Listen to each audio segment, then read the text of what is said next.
This will be a day long remembered. Now I am the master. Welcome to another episode of Legends and Theories, and welcome to my review of the Fox Fantastic Four movies. We do know that we're getting, I believe, a Fantastic Four movie next year, so that's why I'm specifying Fox in this video.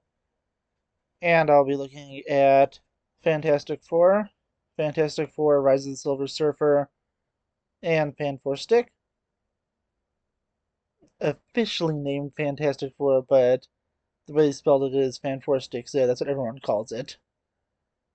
So going into the first film, Fantastic Four, I'm almost people that and Rise of the Silver Surfer together because I more or less have the same opinions on both of them. They're just sort of cheesy, kind of fun, just kind of dumb fun movies.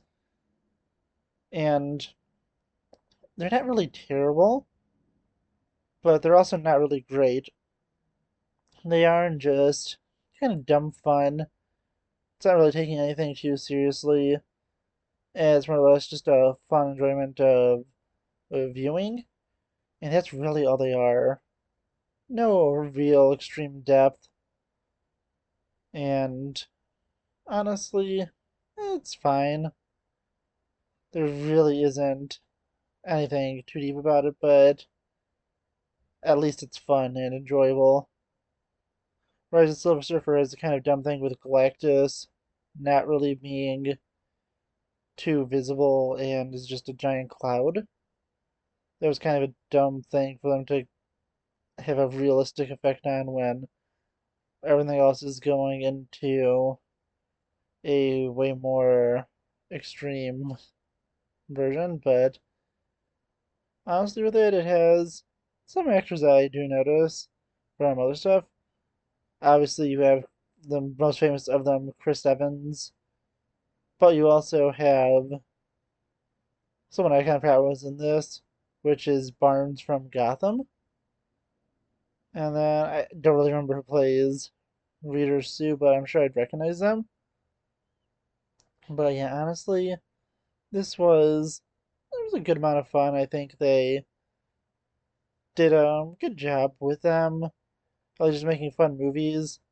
Maybe not the best adaptation ever of the Fantastic Four, but at least it's not Fan Four Stick. Speaking of Fan Four Stick, that movie, it's honestly, it's not good, and it just feels like they were intended to making two movies, and they only were given one. And that's just a major problem for it because it feels like so much character motivation and character development was just completely cut out of the movie.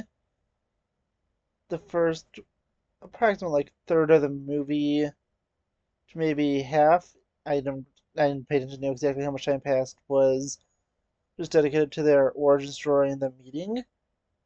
And it changes them from being hit with cosmic radiation in space to teleporting to another planet, which gives them powers. And yeah, honestly, besides the fact that that was an extremely dumb motivation for them to get powers and them doing a bunch of just dumb stuff, it gets just way worse as the rest of the film is spent with not really seeing them using their powers too much, Reed going on the run for reasons, and then being pretty quickly tracked down by the Thing, and he is then taken in to the military to rebuild a portal to cure them from their powers. And then they find Doctor Doom, and he was left behind on their last mission. And then, for reasons, basically, he's saying that he doesn't want humans to destroy his new world.